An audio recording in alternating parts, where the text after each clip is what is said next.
Vamos a hacer este ejercicio, el cual consiste en un disco que puede girar, solo girar, con respecto a este punto O, y a este disco está atado por medio de una cuerda este bloque B. Lo que va a pasar es que en un instante cero, digamos que se está sosteniendo el bloque y después se suelta. ¿Qué es lo que va a suceder? Que el bloque va a empezar a caer y el disco va a empezar a girar. Queremos saber la tensión de la cuerda, la aceleración angular del disco y la aceleración del bloque. ¿Qué sabemos? Sabemos la masa del disco, que es de 60 kilogramos. Conocemos el radio de giro, que es de 0.25 metros, con el cual vamos a poder obtener el momento de inercia. Y conocemos la masa del bloque, que es de 20 kilos. En el inciso A se quieren esas cosas. Para el inciso B, se propone que ya no esté el bloque y que directamente se aplique una fuerza equivalente a, bueno, al peso que tendría el bloque, que serían multiplicar los 20 kilogramos por 9.81, que es la aceleración de la gravedad. Es decir, aplicar una fuerza de 196.2 newtons. Y una vez haciendo este cambio, lo que se quiere saber es la aceleración angular. Noten que el simple hecho de que exista un inciso B nos está diciendo que esta configuración y esta configuración son diferentes. La intuición puede que diga que no, que sería lo mismo quitar esta masa y poner esta fuerza. Sin embargo, hay una diferencia, y es que la masa en sí está haciendo que haya una resistencia al cambio de movimiento. Cuando aplicamos la fuerza directamente, no existe la masa, por lo tanto, esa resistencia ya no se toma en cuenta. Y por eso la aceleración va a ser diferente. ¿Ok? Primero vamos a hacer el inciso A. Para el inciso A, lo primero que tenemos que hacer es encontrar el momento de inercia. Como ya se dio como dato el radio de giro, lo vamos a utilizar. Si no estuviera como dato, entonces usamos las dimensiones del cuerpo. Podemos obtener de una tabla cómo se obtiene el momento de inercia con respecto a su eje de giro, o ya sea llevando a cabo la integral, dependiendo del cuerpo. Entonces, el momento de inercia con respecto al punto O, ¿sí? Este es el punto O, es igual a el radio de giro al cuadrado, 0.25 al cuadrado, por la masa del disco, por 60. Y eso nos da como resultado 3.75 kilogramos por metro al cuadrado. Kilogramos metro al cuadrado, perdón. Una vez ya teniendo esto, vamos a hacer diagramas de cuerpo libre. Son dos cuerpos, ¿sí? Por lo tanto, es recomendable hacer un diagrama de cuerpo libre por cada uno de esos cuerpos. Si empecemos por el bloque, ¿sí? Que creo que ya hemos hecho diagramas de cuerpo libre de bloques así. Las fuerzas que están aplicadas en ese bloque es su peso, que es de los 20 kilogramos por 9.81 metros por segundo al cuadrado, que es igual a los 196.2 newtons. Y también está aplicada una fuerza de tensión de la cuerda. Esa es la fuerza T que se pide. Y listo, ya no hay más fuerzas, ¿no? Ahora vamos a hacer el diagrama de cuerpo libre del disco.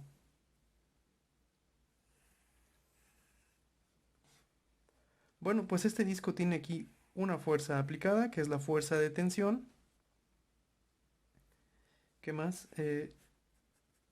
Como no se traslada ni en X ni en Y, pues tiene fuerzas que evitan que pase eso, ¿no? Fuerzas de reacción.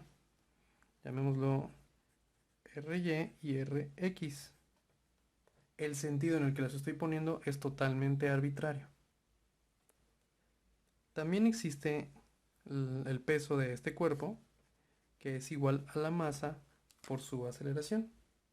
Su masa es de 60 kilogramos y ya en peso serían 588.6 newtons. O más bien redondeándolo, serían 589. Ahora hay que ver cómo se van a mover cada uno de estos cuerpos. Este cuerpo va a comenzar a caer, mientras que este cuerpo va a comenzar a girar. De este cuerpo vamos a obtener una aceleración, que es la aceleración de v, que es lineal, y de este cuerpo vamos a obtener una aceleración angular, de esta manera es lo que se infiere. ¿Qué ecuaciones vamos a usar?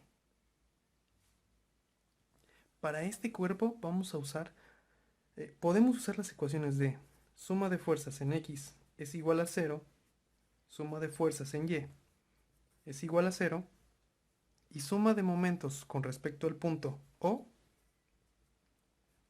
Noten que como digo que es con respecto al punto O, ¿sí? No significa que vamos a usar momentos de inercia fuera del otro cuerpo. Es decir, el momento de inercia va a ser con respecto al punto O, que en este caso de este cuerpo también coincide con su centro de masa, por alfa. De las primeras ecuaciones, solo vamos a saber que la reacción en Y es igual al peso de este cuerpo, perdón, bueno, y más la tensión. Y de las reacciones en X, pues vamos a ver que no existe realmente reacción en X. Estas dos ecuaciones para este caso no es necesario que las utilicemos. ¿Por qué? Porque tanto la tensión como la aceleración de este cuerpo las vamos a obtener utilizando las ecuaciones de movimiento de este cuerpo como las que ya conocemos, que es suma de fuerzas en X, en este caso es igual a 0, esa no lo vamos a usar, y suma de fuerzas en Y es igual a masa por aceleración. ¿Ok? Ok. Dicho, eh, dicho, dicho esto, entonces esta no la usaremos, esta tampoco, ni esta. Vamos a empezar con esta. Suma de fuerzas en Y es igual a la masa por la aceleración de V. ¿Qué fuerzas tenemos en Y? Tenemos el peso,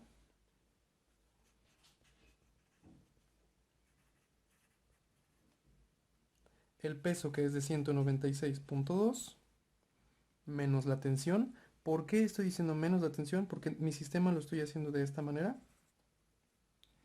¿sí? Donde Y apunta hacia donde va a hacer el movimiento, menos T, es igual a la masa. La masa son 20 kilogramos por la aceleración V. Ahora vamos a hacer la suma de momentos. Suma de momentos en este cuerpo con respecto al punto O es igual al momento de inercia que ya calculamos por aceleración angular. Suma de momentos. ¿Qué fuerzas de aquí generan momento con respecto al punto O? Noten que ninguna de estas tres genera momentos con respecto al punto O porque sus líneas de acción pasan por el mismo punto. Solo la tensión. Ahora sabemos que este cuerpo tiene un radio de 0.4 metros.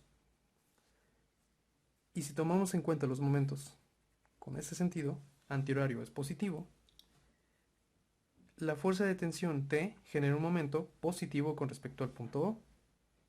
Por lo tanto es 0.4 multiplicado por T, y ya no hay más fuerzas que generen momento en este cuerpo, es igual al momento de inercia, que es 3.75 por alfa. Ahora vamos a ver, hasta aquí tenemos dos ecuaciones con una, dos y tres incógnitas. Necesitamos una ecuación más. Noten que este punto tiene aceleración normal y aceleración tangencial. La aceleración tangencial de este punto es igual al radio por la aceleración angular. Es decir, la aceleración de este punto, que también va a ser la aceleración de este cuerpo, va a ser igual al radio de giro, que es 0.4 metros por alfa. Con esta ecuación, con esta tercera ecuación que involucra a dos de las incógnitas de aquí, ya tenemos tres ecuaciones con tres incógnitas. Podemos sustituir esta en cualquiera de estas dos.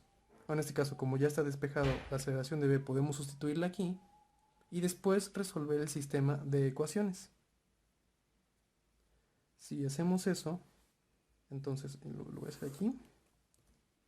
196.2 menos t es igual a 20, pero 20 que ahora multiplica a 0.4 por alfa. Esto nos da como resultado multiplicar a 0.4 por 20. Nos da 8 alfa. De la otra ecuación tenemos 0.4 t es igual a 3.75 alfa. ¿Qué podemos hacer? Pues pueden seguir como se les haga más cómodo. A mí se me hace realmente más cómodo despejar de aquí t y sustituirle en esta ecuación, ¿sí? Que sería 196.2 menos 8 alfa es igual a t. Multiplico por 0.4 los dos lados de la igualdad, que es 196.2 por 0.4 es igual a 78.5, redondeando, menos 8 por 0.4 es igual a 3.2 alfa, y es igual a 0.4 t. Esto lo sustituyo aquí, o más bien las podemos igualar estas ecuaciones, y es 78.5 menos 3.2 alfa es igual a 3.75 alfa. De aquí, pues lo único que nos queda es despejar alfa, ¿sí? Que es igual a 3.75 más 3.2 por alfa, y alfa es igual a 78.5 entre esta suma, que es 3.75 más 3.2, 6.95. Con eso el resultado de alfa nos da de 11.29 radianes por segundo al cuadrado. ¿Se alcanza a ver? Sí, se alcanza a ver. Ya obtuvimos alfa. Ahora, ya sabiendo alfa, podemos sustituir en cualquiera de estas ecuaciones y obtener la tensión. Si a ese 11.29 lo multiplico por 8, por menos 8 en realidad, y le sumo 196.2, nos da una tensión. Lo voy a escribir aquí, se me está acabando el espacio. Tensión de 105.9 newtons. Por último, ya teniendo estos dos, bueno, más bien ya teniendo alfa, podemos ahora conocer la aceleración del bloque, que es 11.29 por 0.4. Y eso nos da como resultado 4.52 metros por segundo al cuadrado. ¿Qué significa esto? Noten que ahora ya conocemos la aceleración del bloque. Como conocemos la aceleración del bloque, este dato podemos integrarlo y obtenemos una función de velocidad, puede ser con respecto al tiempo. Podemos volver a integrarlo y obtenemos una función de posición con respecto al tiempo. Y con eso podríamos hacer tal cual un análisis cinemático y saber, digamos que quiero saber cuánto tarda este bloque en caer al suelo, pues vemos cuál es la distancia que hay de aquí al suelo y con eso podemos conocer el tiempo. Ahora vamos a hacer el inciso B. El inciso B nos dice que hagamos este mismo proceso, pero ya no existe un bloque, ya solo existe el disco al cual se le está aplicando una fuerza de 196.2 newtons. los datos del disco siguen siendo los mismos. Su masa es de 60 kilogramos, o bueno, ya directamente podemos decir que su momento de inercia es de 3.75 kilogramos metros cuadrados y su radio es de 0.4 metros. Ahora, como ya no existe el bloque, pues el cuerpo libre, el diagrama de cuerpo libre de este disco es muy parecido al anterior, sin embargo ya no existe tensión de la cuerda. Ahora existe directamente 196.2 newtons. Tenemos aquí las reacciones, Rx, Ry, el peso del disco, si no me equivoco era de 589 newtons, y listo. Bueno, de todas las ecuaciones que vimos, ya vimos que la suma de fuerzas en X y suma de fuerzas en Y que iban a dar igual a 0, no es tan necesario que las hagamos en este momento.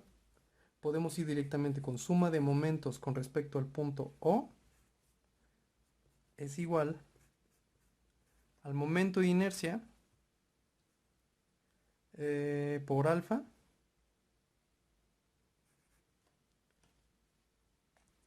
y listo.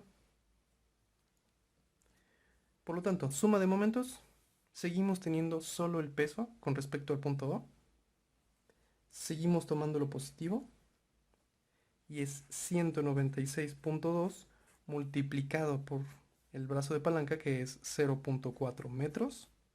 Ya no tenemos más fuerzas que generan momento, y esto es igual al momento de inercia, que es 3.75 por alfa. Lo que queremos conocer es la aceleración angular del disco. Noten que esta ecuación ya nos la da directamente, y también noten que en este caso en ningún momento aparece la masa del bloque, a pesar de que sí estamos tomando en cuenta su peso. No, solo lo estamos tomando aquí, ya no lo estamos tomando como una manera de resistencia al movimiento, y por lo tanto, pues directamente alfa es igual a 196.2 por 0.4 entre 3.75. Con ese resultado, 196.2 por 0.4 entre 3.75 nos da una aceleración angular de 20.9 radianes por segundo al cuadrado. Este es el inciso B. Noten que con el inciso A el resultado fueron 11.29 radianes por segundo. ¿Por qué ahora este cuerpo va más rápido? Porque, como les digo, ya no existe la masa que se esté oponiendo al cambio de movimiento. Ya solo existe la masa del bloque, ya solo existe la masa del radio, que ese sí se está oponiendo al movimiento, pero ahora simplemente es el del disco. ¿Sí? Ya solo es este momento de inercia, ya no es las dos masas. Esa es la razón por la cual esta aceleración es mayor.